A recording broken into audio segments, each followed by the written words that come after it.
You may know them for their wood glues, but did you know Titebond also has a complete selection of construction adhesives? Designed for a variety of applications, Titebond's adhesives make any building or home improvement project a breeze with their high-performing and durable formulas. These adhesives are trusted by the professional, providing squeak-free subfloor installations, long-lasting retaining walls, and even fastener-free feature walls. Check out Titebond's construction adhesives at titebond.com, including their newest award-winning adhesive, Tight Grab Plus. As natural wood species go, redwood is in a class of its own. A sustainable alternative to tropical hardwoods, redwood is grown and harvested to the highest environmental standards in the world. Named for the dark red heartwood at the center of the tree, redwood imparts natural beauty, warmth, and durability to interior and exterior building applications, including decking, fencing, paneling, siding, exposed beams and timbers, pergolas, and other shade structures. To learn more about redwood from Humboldt Sawmill, please visit getredwood.com. Oh boy, this is a good one. This comes from Dale. Dear FHB podcast crew, our home has a large Siberian elm tree in the backyard. In addition to leaves, this tree sheds a lot of small branches and twigs that wind up in the gutters. At the other end of the house, our neighbor's spruce deposits many dried needles in the gutters. A couple of years ago, I installed extruded aluminum gutter covers from Home Depot around the perimeter of the house. The cost was modest. Now in the spring and autumn, instead of crawling around the perimeter of the roof on hands and knees with a 5-gallon bucket to remove the leaves, twigs, and etc. from the gutters, I cruise around with my leaf blower to quickly clean the tops of the gutter covers. During a recent podcast episode, I think it was Grant Baver, who started maligning gutter covers, but gave no details. Could he please provide more details about the problem? Am I missing something? Regards, Dale. So, Grant, why do you hate gutter covers? Oh, I should say, I don't hate gutter covers. What I do hate about them is the general consensus and the marketing strategy many are sold with, that you put these on your gutters and you never again have to touch your gutters. That's just not true. I've seen it time and time again. I'm sure many people in the industry who you ask have seen it, roofing professionals or things like that. What happens is, so the gutter covers are great at keeping out bulk debris, the leaves, the twigs, as Dale mentions. And if you're in a situation like that, they work well. And I don't want to detract from that fact of keeping out the bulk debris. The problem is they still have to be perforated in some way to let the water into them so it can actually get into the gutter. The issue is those perforations let water through also let small debris. The one I've seen the most is like either tree dirt, or the other one I've seen is actually shingle grit off of an asphalt shingle roof at the end of its life. And what happens is that builds up in the gutter, and that smaller grit, it almost becomes like a mud in the gutter, gets really packed up and stuck. And what I've found at least is, even if you have gutter guards on, you still have to pull them off every 2, 3, 4 years, depending on how much you have on, and clean underneath them. And you'll actually find a surprising amount of that like muddy dirt-like grit stuck in your gutters. And eventually that becomes a problem because it stops the water flow. I've personally been involved in a couple of projects where gutter guards caused hundreds of thousands of dollars of damage. In most cases, they were an older couple who was sold by a company. Hey, put these on, you'll never have to go clean your gutters. And that was great. And one of the couples actually said, well, we hired a guy to come clean our gutters every year. Well, what the guy did is exactly what Dale explained. He came around, he blew them off with a leaf blower, and that was it. Never lifted the gutter guard off the gutter and cleaned underneath them.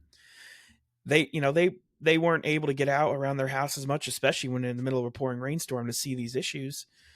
Ended up one of their downspouts in the back corner was plugged completely solid with this dirt underneath the gutter cover. And it was just spilling out and caused probably $80,000 of foundation and siding damage in that corner. What do you think, Mike? Your eyebrows raised when Grant was describing 6-figure damage from overflowing gutters. What do you think about this? Well, I don't blame the gutter guards for that. I'm going to blame the homeowners for not doing their due diligence in, here I am victim blaming, but that's not a good thing to do. But blame, you have to pay attention to what's happening. Yeah. If you see this cascading water that's just blowing past the gutters, gosh, my gutters aren't working. Something's wrong. Let's have somebody take a look at it. So you do have to observe what's going on. But I agree with Grant regarding the debris that does get through gutter guards. So I think it was 7, 8 years ago, Consumer Reports did I don't know if it was 3 years or 5 year study. They set these roofs up in their facility and they put every brand of gutter leaf blocking system. And there's a bunch out there. There are the high premium cost ones. And those are the ones when you go to a home show and you see 3 or 4 companies hawking these, never have to clean your gutters again if you put this, $20 a linear foot cap on the top. And then they also tested the cheap ones, which is probably what Dale was talking about, the extruded or stamped metal or plastic ones that you can get at the home centers.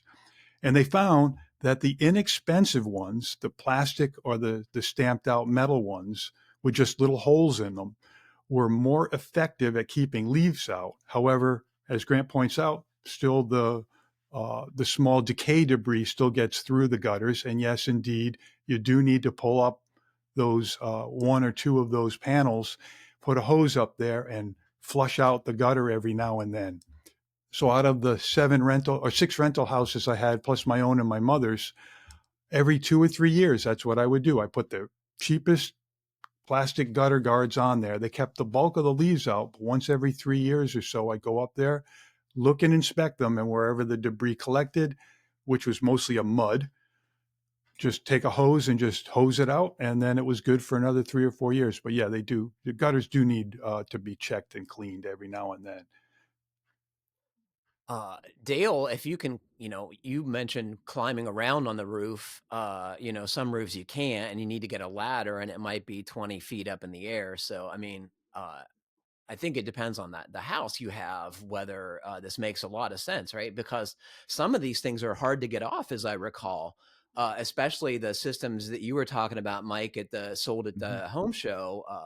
These are meant to be installed permanently, and some of them I don't even you can't even see in the gutter. And how do you inspect that? I don't know.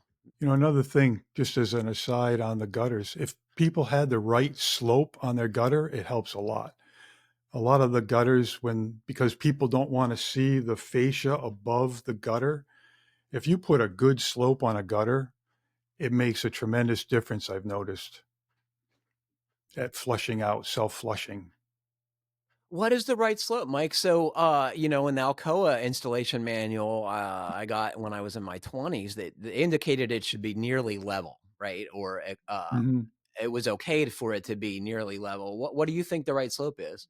Yeah, I used, at least a 16th per foot, but I try to get as much as possible. On short gutter runs, I'll go with a steeper slope, and longer ones always don't, if you've got a 40-foot gutter run, don't have one downspout at the left end.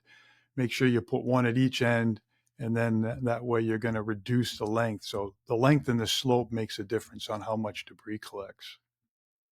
And I think some folks who, specialize in outdoor carpentry or siding and gutters and that kind of stuff tell us that gutters are often too small, that 5-inch K gutter is not big enough to handle the amount of roof water they're often asked to handle. And you're nodding.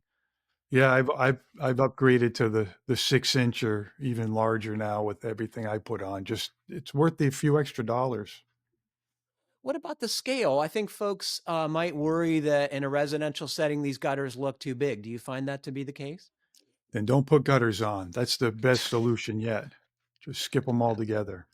Maybe and they're not mine. A few things are as a maintenance problem or headache for homeowners as gutters, because they're high and hard to get to and dangerous. And it's a, twice yearly thing if you really want to be conscientious about it. Mm-hmm. Well, folks, if you have thoughts on gutters or any other subject, I hope you'll write to the podcast at FHB podcast at finehomebuilding.com. And Yeah, let us know what you think. Feedback on the show. Please send us your events, and we'll do our best to advertise them. And if you have ideas for content for Fine Homebuilding Magazine or for the website or video ideas, please send those in too. Suggestions for e-learning classes, which have been well received recently. So if you have any ideas for things we should be doing, we've all observed that companies who do what their customers ask them to do are more successful than those that don't. So we're asking for your help. It's been great talking to you guys. Thank you. Pleasure. Well, unfortunately, that's all the time we have for today. Thanks to Mike, Grant, and Andres for joining me, and thanks to all of you for listening. Please remember to send us your comments, questions, and suggestions to FHB Podcast at finehomebuilding.com. And please like, comment, or review us however you're listening. It helps other folks find the podcast. Stay safe, everybody. Keep craft alive. Happy building, and thanks very much for listening.